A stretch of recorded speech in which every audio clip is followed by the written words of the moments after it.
John, thank you for joining us. We have the Director of Email Deliverability for Constant Contact joining us for our Small Business Growth Series. Thank you so much. We are really looking forward to this discussion today around all things email deliverability. Tell us a little bit about what a day in the life looks like in your role at Constant Contact. It's a lot of data. You know, there's a responsibility for roughly 300 million emails per day getting delivered to people's inboxes. So, you know, our day usually starts, and when I say our, I mean our entire team. We've got a really, really great, competent team that's got combined about roughly 30 years of experience in email deliverability and email delivery. Our day generally starts looking at data, you know, looking at the metrics for each of the platforms, making sure everything's healthy, making sure we understand if there's any new trends within the industry as far as new requirements for delivery or deliverability, new requirements for authentication, things like that. So when we talk about deliverability, though, I think to the average person and certainly to the average small business owner and even marketer, we don't all understand the difference between delivery and deliverability. So how would you describe it? Right. So you can think of it sort of delivery is getting to the destination and deliverability is actually getting to the inbox. Right. So delivery is actually getting your mail accepted by the recipient mail server, the mailbox provider, and deliverability is them actually placing that mail in the inbox. So it's that distinction. Everything up until the folder placement is considered delivery. Once it's accepted and where it's placed that's considered deliverability. So deliverability is a measure of inbox placement, essentially. Got it. And it seems obvious, but like, why is it important?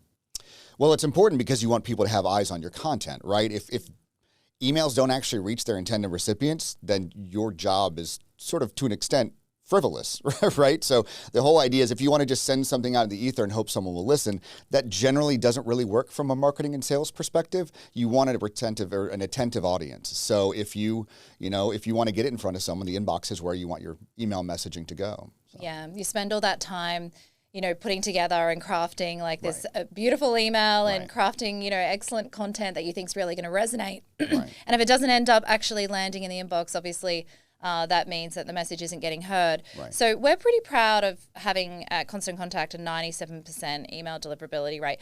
Not too many people actually publish that. What makes this number so strong? It's the fact that we pay a lot of attention and we care a lot, honestly. You know, we're working with a lot of small businesses. And a lot of them don't have any level of expertise from a traditional email marketing perspective. They're not watching these metrics like we are. So, it's our responsibility, to make sure that we understand what needs to be done to get it there. It's not an easy task, right? You have to continually monitor statistics. You have to continually keep an eye at the individual mailbox provider level on how you're doing, how you're achieving inboxing at each specific mailbox provider, how things may work. If you see a downward trend, what's happening here? Evaluate and quickly respond to that to make sure you actually do not ever see a degradation in the quality of service that we're providing to our, 500,000 customers. And we send, 100 billion emails a year? 100 billion a year, 300 million a day, roughly, yeah. It's a lot. How do we track that and how do we stay on top of it? Because it can't just be a manual effort. We've got amazing experts in the room that are looking at this day in, day out. You talked about the fact that data is so important, but, what's behind it? So we've got a fantastic systems team that runs our mail farm specifically. So they're responsible for the servers that actually send the mail out to the mailbox providers. But we're working with them. We monitor, from multiple data sources, whether it's real-time data sources or whether it's, we build a lot of aggregate metrics as well. It's really important to look at email data over time, not just, okay, this happened, we're done looking at it. How are things trending? How is our open rate trending at a mailbox provider over time? How is our click rate trending in a mailbox provider? Are we seeing a large amount of bounces at a specific mailbox provider, which means a bounce means sort of mail that's not accepted. Okay, if it's not accepted, what's happening? Why is it not being accepted? And being able to quickly react to that and take corrective action to make sure. But so yeah, it's real-time data, sort of short-term aggregate data, trend data, and then also long-term. It's very important to look year over year. Is January or the busy season of November, is that performing in 2024 the same way it performed in 2023 and 2022? So make sure we're not just measuring things day over day, but maybe month over month and year over year, things like that. And post-campaign, we tend to look at stats like open and click and bounce and spam, the sort of all the things that you just mentioned. Why is it important to look at those metrics collectively? And sort of not just look at something like, a very low spam rate, for example, that looks great, fantastic, Right. Or a low unsubscribe rate. And, looking at that on its own, isn't always telling the whole picture, is it? Right, because part of our work, and we work with a really strong compliance team as well, is making sure that people on our platform are following our acceptable use policies, and there's also regulatory requirements. So if we have any detection of a customer that may be doing something that may be problematic from a consent-based perspective, we need to be able to make sure we can identify that. But also, those same metrics can also help a marketer identify if what they're doing is actually receiving the audience they intend to, right? So if you're looking at spam complaint rate on its own, we look at it as a marketer as also as a protective mechanism. If it's a 0% spam complaint rate, you might think, oh, this is fantastic, right? I've got a 0% spam complaint rate. I'm doing great. I don't have anyone marking this as spam. Well, if you then dig deeper and look at the complementary metric of what's your open rate, well, if your open rate's really high, that's great, right? That means you're getting the inbox, you've got no spam, you're most likely you're operating under consent. If you see a really low open rate, that corresponds also to this low spam complaint rate. Well, what that means is your mail's actually not getting to the inbox, right? So is this a problem with content and engagement? Are you doing your job as a marketer to make sure you're engaging your audience? Or is it a compliance concern that you may have to take into account, right? So looking at metrics and unsubscribe, like you said as well, it kind of functions similarly to the spam complaint rate. People won't unsubscribe if the mail is already in the spam folder, right? So if you look at those in conjunction or in coordination, you can actually get an understanding of what's actually happening to take corrective actions from a compliance perspective or from an engagement and marketing perspective, get a better understanding of what your audience may want and how you can better serve that audience, right? And in a general sense, the unsubscribe button, I mean, as marketers, we don't really want anybody unsubscribing. Yeah, it's scary, right? Yeah. We don't want to leave, like, the thing we always hear is we don't want to leave money on the table, right? Yeah. If we lose a contact, we're leaving money on the table. And we're trying to grow our list, not Absolutely. reduce our list size. Absolutely. Yeah. So it's always something where, you ideally low unsubscribe, but you talk about unsubscribe as being almost a good thing. Right. Why is that? See, and why again, should we look at it differently, right. I'm not an adherent to the idea that we should, everyone should be unsubscribing. No, that's not at all the case. The idea is the unsubscribe is an opportunity for your audience to let you know that your content is no longer relevant to them, right? Now, again, we don't want to lose the opportunity to communicate with our audience. But in some cases, it's far preferable to the other action they could take, which would be marking it as spam, right? You've worked really hard to build these audiences. The last thing you want is for them to indicate to you that it's something that is problematic from a compliance perspective, right? And if you don't have an obvious unsubscribe link, then what they're going to do is in order to stop receiving that content, they're going to mark something as spam. And that causes more issues with the mailbox providers because they then are under the impression, because they're looking at all these data points, that perhaps you're not sending mail that's based off consent or based on consent. So as a result, the unsubscribe is beneficial. It's a good thing, right? There's always the opportunity for an audience member to come back, right? They could always re-engage somehow and sort of rejoin your list. So trying to kind of keep them constrained on your list and not let them go is probably doing you far, far more harm than good from a revenue perspective, especially. Speaking of which, so Google and Yahoo made a bunch of changes. They rolled them all out in February this year. Talk us through D-Day. So when we got the news about what the changes were going to be, and then, what took place after that, which was from October last year, right? Yeah, October 3rd of 2023 is when Gmail and Yahoo both published blogs saying that they were going to kind of change the way they did things. There is a vast amount of spam that's circulating, and it's a real problem for mailbox providers, especially the larger ones, the more notable ones like Gmail and Yahoo. So what we initially interpreted as us taking action, them taking action and improving their sort of spam detection mechanisms, we soon realized was actually us and our customers having to take action. So what they said was they really want to focus on the sender identity, right? Are senders who they say they are? So the only way to really do that, you could add a from address that says I'm John at johnscoffee.com. And I could do that today, and Gmail could assume that it's John at johnscoffee.com, but they don't know who johnscoffee.com is, right?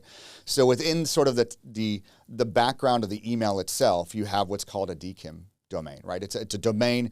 In order to actually be able to sign with DKIM, which stands for Domain Keys Identified Mail, you have to update what's called your DNS record. So I go to johnscoffee.com's DNS record and put in something there, so when I send email, it is actually authenticated with johnscoffee.com. So when Gmail gets that mail, they see, okay, this came from John at johnscoffee.com, but it's also authenticated, which means this is actually someone from johnscoffee.com that's sending this mail. So that's what's called alignment. The from address aligns with that authenticated DKIM domain in what's called the headers of the email.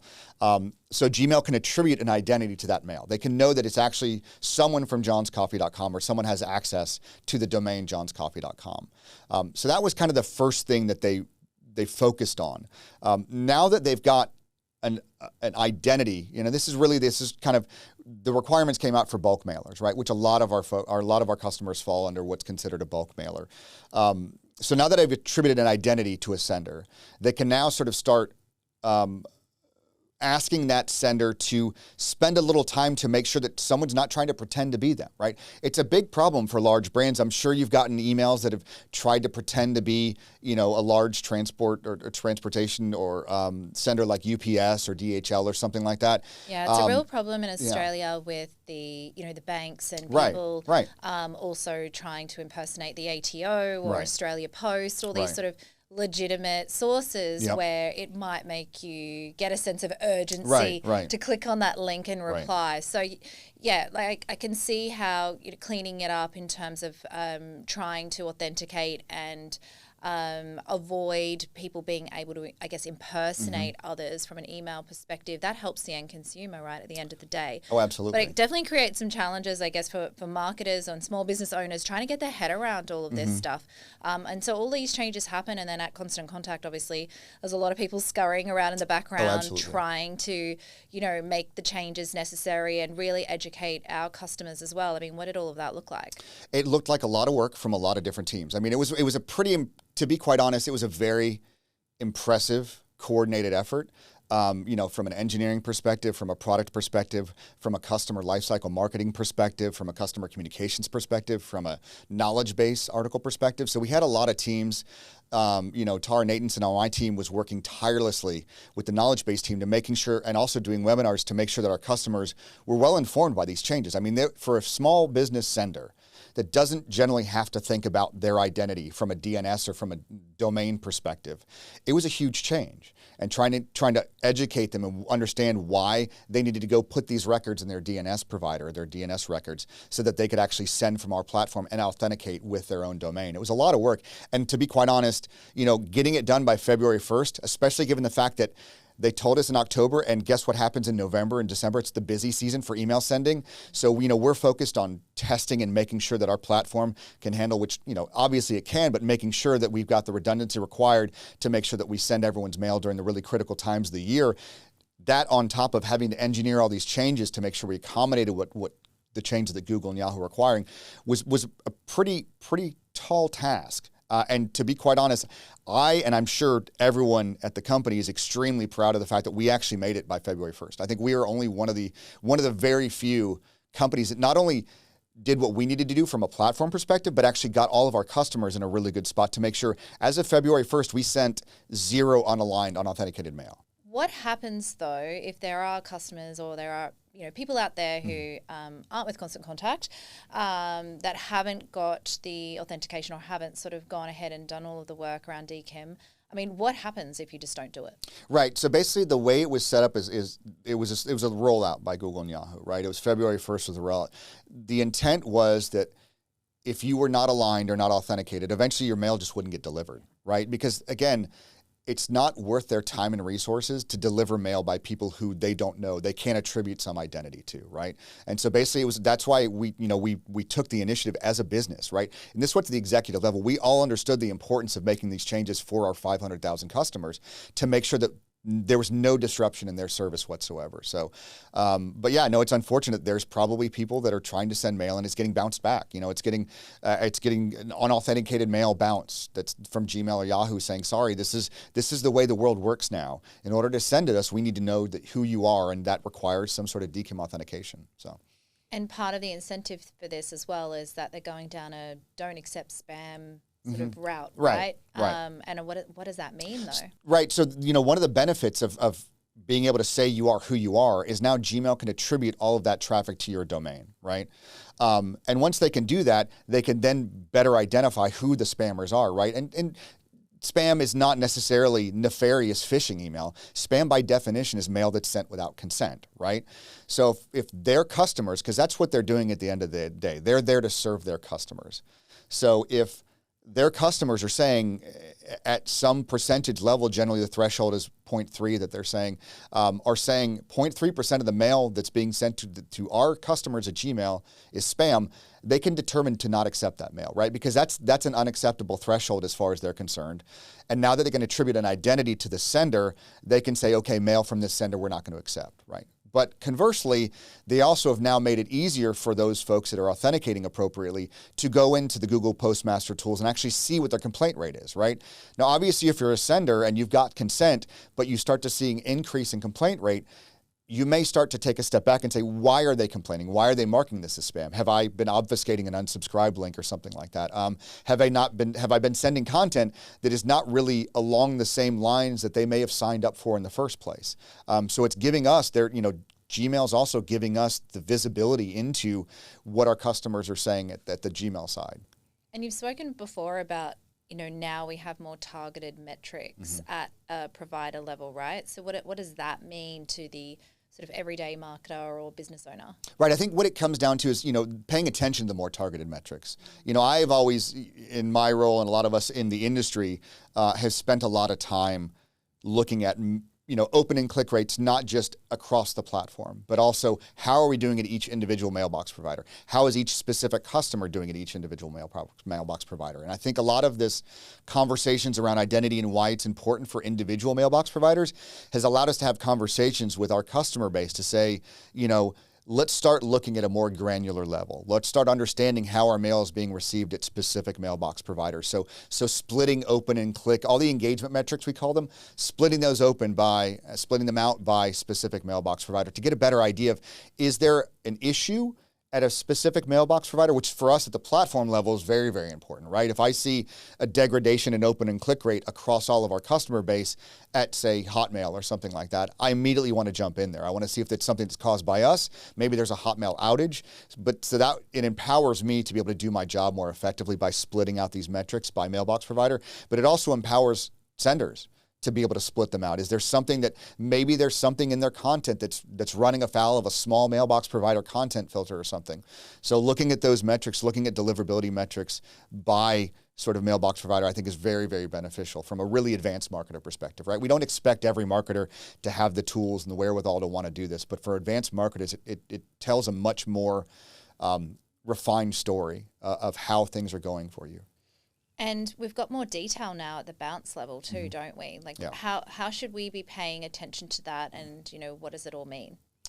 So bounces, they can be really, really scary for marketers, right? So a lot of times some platforms don't actually demonstrate the full bounce message because a lot of times it's server speak, right? If I send an email to Hotmail and I get a bounce message back, it's got this weird code, and then it's got an SMTPE code, and then it's got a bunch of text, and then possibly a link, and then a unique identifier and things like that. So it can be kind of scary.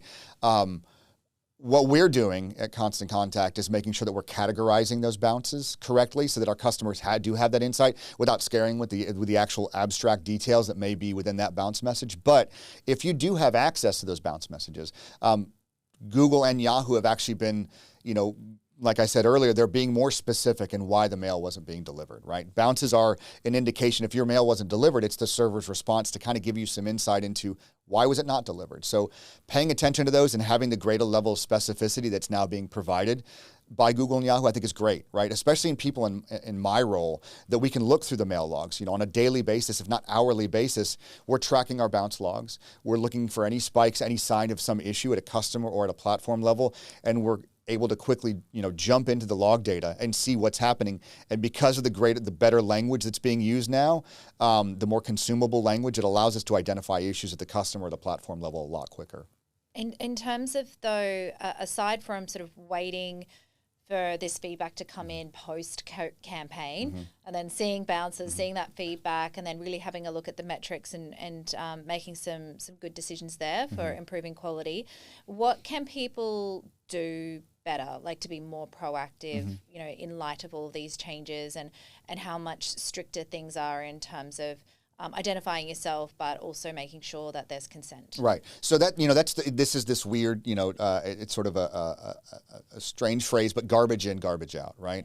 First of all, making sure that the people that are signing up to receive your content are real people. You know, it's not a requirement, but we always recommend a confirmed opt-in, also known as a double opt-in, where someone fills out a form, says, I'm interested in your product. They immediately get an email with a link in it to click to confirm that they actually do want your marketing communications going forward. So that's step one, right? And that completely affirms consent. That's why it's called confirmed consent, you know, confirmed opt-in.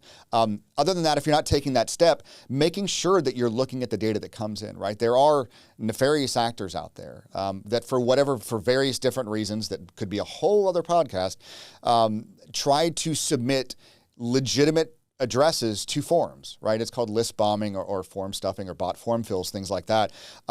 Keeping an eye on that. So that first campaign that happens, looking at the you know, if you suddenly see an increase in form fills, you may be doing great from a business perspective, or someone may be taking advantage. So securing your forms, using things like reCAPTCHA, invisible reCAPTCHA, things like that, to make sure that someone can't automate the process of filling out forms with addresses that may be real human beings that had no idea that their address was being used to sign up for your product. And, you know, if you don't keep an eye on that first send, guess how it's going to go, right? You're going to get a lot of spam complaints because these people didn't ever expect to receive mail from you. So keeping track of the email addresses that are coming in, making sure it's based off consent, right? So not buying lists, you know, not acquiring lists, not scraping websites. That's going to be problematic. And, you know, in Australia here, there's the 2003 Spam Act. You can't do that. In the US, we have canned spam, which doesn't specifically dictate you can't send without consent. But all the platforms, especially our platform, has a really rigid acceptable use policy to make sure that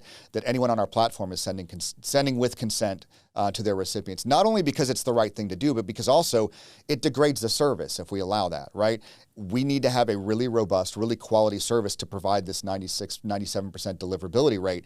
If we were allowed people on our platform that are sending without consent, it's going to degrade the quality of the service, right? It's just not worth it from a monetary perspective. So yeah. And do you think there's more changes coming from Google and Yahoo perspective? Yeah, and they sort of insinuated, if not outright said, you know, now that you've established an identity, it's time to take ownership of that identity. Like I mentioned earlier, it's a big problem for large brands. Someone trying to spoof, especially a government agency, by just not authenticating, but just putting, you know, something like queensland.gov.au in the from address. If queensland.gov.au has a DMARC policy, which is sort of a way to be able to track and see what to do with mail that's not authenticated, they can actually get reports. So if Gmail gets mail from queensland.gov.au, they can, and it doesn't authenticate, it's not aligned, they can actually send a report back to whoever owns that domain. So that domain owner can actually see, oh, someone's trying to spoof me. And they can take action, and they can actually make a more strict policy, which says if you see mail that comes from somebody purporting to be queensland.gov.au and it's not authenticated, don't accept it, bounce it back. So that's where they're trying to get us to move. So they've started with requiring what's called a P equals none policy on DMARC, which means if you get unauthenticated mail from a domain that we own, let us know, you know, maybe if they've got a reporting address in there, let us know that happened, but don't do anything about it. What they really want is to make sure that everyone is actually including a reporting address so people are paying attention and getting these reports back, but also they're setting a more strict policy so that they're saying if you are getting mail that's not authenticated, that purports to be from us, don't accept it. So that's because it cleans up the infrastructure and the environment for everybody. It makes their lives easier. I think, you know, somewhere upwards of 90% of the mail that Gmail get is probably spam, right? And having to store all that mail, even if it's in the spam folder, is pretty costly. And it's problematic, and it congests every inbox for every one of their recipients. So working together from a sender and a recipient perspective to make sure that, you know, we're keeping a clean ecosystem, to make sure that we're minimizing spam and abuse, I think is a great thing, right? It makes everyone's lives better. It certainly makes my life a lot easier and a lot better. So So I'm sure there's people who have, after hearing all of this, right, okay, I get it's important. Right, yes, right. Now what do I do? Right. So, how can people check if they have everything set up correctly? Well, if you're in Constant Contact, it's fairly easy. We have a great UI UX team, a great design team, and they've made it very clear when you go and, you have to say who you are when you send from Constant Contact in the first place. Now, if you've got a brand and you want to send as your brand, it's very easy to authenticate with your domain, but also we make it very obvious. We walk you through the process. We're actually, working on maybe some additional integrations that actually make it even easier, because there is some complexity to it, right? It's not completely technical. It's not, but it's not easy, right? It's not clicking a checkbox. You do have to take some records and go to your DNS provider and add those records there. But we have a great team. We have a great support team. We have great knowledge base articles. We've got great content. We do try to do some regular webinars on this just to remind people that may be new to the platform. These are the requirements, and this is how easy it is to do on Constant Contact. So, but yeah, no, we understand there's some level of complexity there, but it's not unattainable. Marketers are smart, senders are smart. And thankfully, we built all the resources to help walk them through that process. And we have local support here in Australia absolutely now, do. And I've met them, good. and they are fantastic. They are. It's been an absolute pleasure getting to know the folks down here. They're pretty remarkable. Yeah. They are. I agree. So, in terms of any other tips, tricks, any advice to small businesses, marketers, just around, how do they create more successful campaigns? Segmentation, right? When we talk about targeting, if you're targeting your audience as a whole, right, especially if you're selling a product or multiple products, right, you've got a varied product line. If you're trying to sell everything to everyone all at once, you may want to focus on more segmentation. I know back in the day, everyone talked about personalization, which is still important, but personalization only works at a certain level, right? Including the recipient's first name in the subject line only has a certain impact or certain effect.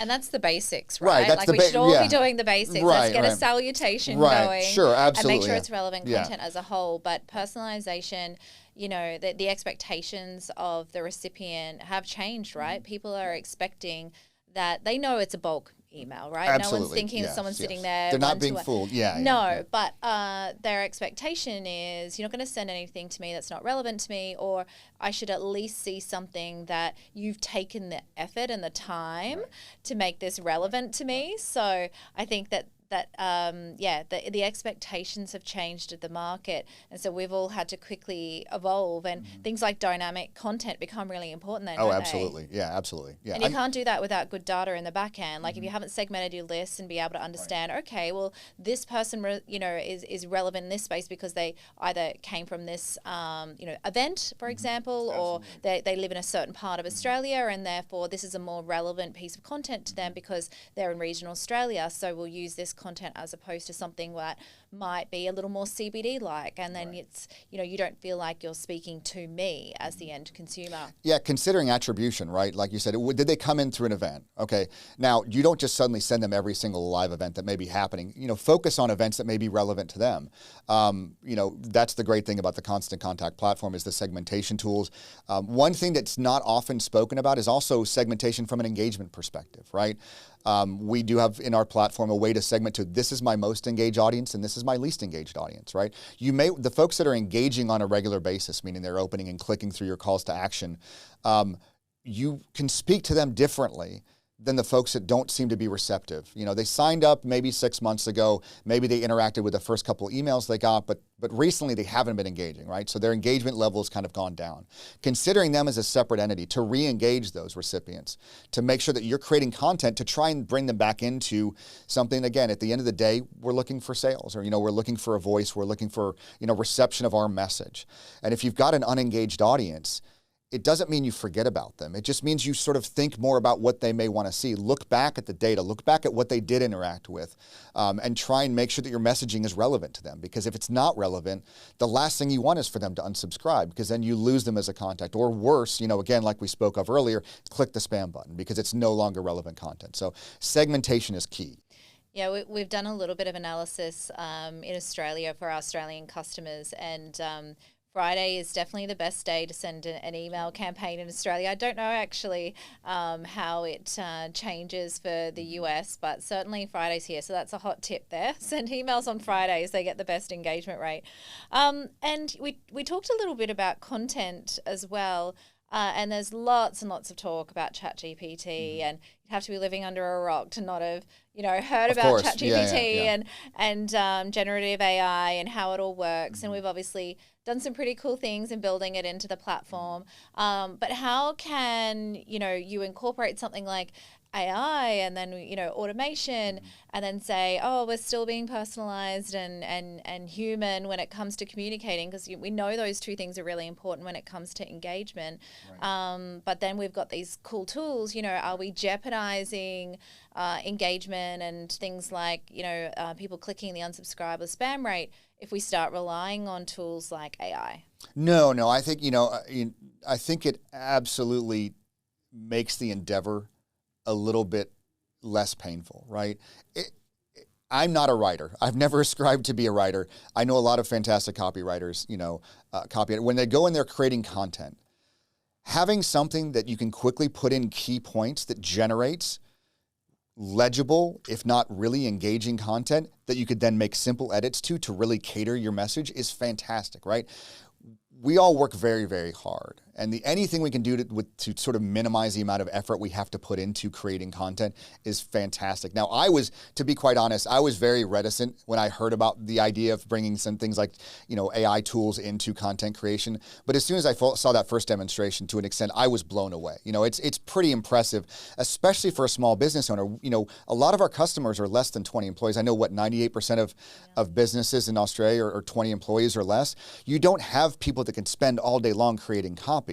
Having the facilities like this, copy and content generation in the email editor, in the SMS editor as well, to be able to quickly create that content and get back to what you need to focus on a day-to-day basis is impressively fantastic for small businesses, especially being able to focus just enough time on that to create a really, really engaging message and get back to the other work they have to do. I think it's been incredible as far as from a time-saving perspective. One thing that we don't always talk about, I know Frank talks about it, Frank Vella, our CEO, every now and then. We've been using AI in the back end for a while from a spam detection perspective. We're one of the few companies that actually has built this platform to try and identify bad traffic coming out of our service. We want to make sure our customers have a clean environment within which to send their emails. So we built something that actually tries to detect nefarious traffic or sort of phishing emails or spam type emails to make sure we can block that so that never leaves our platform and doesn't degrade our service. So, well, thank you so much for joining us, John. Really appreciate it. My pleasure. John Marburger, Email Deliverability Director at Constant Contact. Thank you. Thank you very much, Renee. I appreciate the time.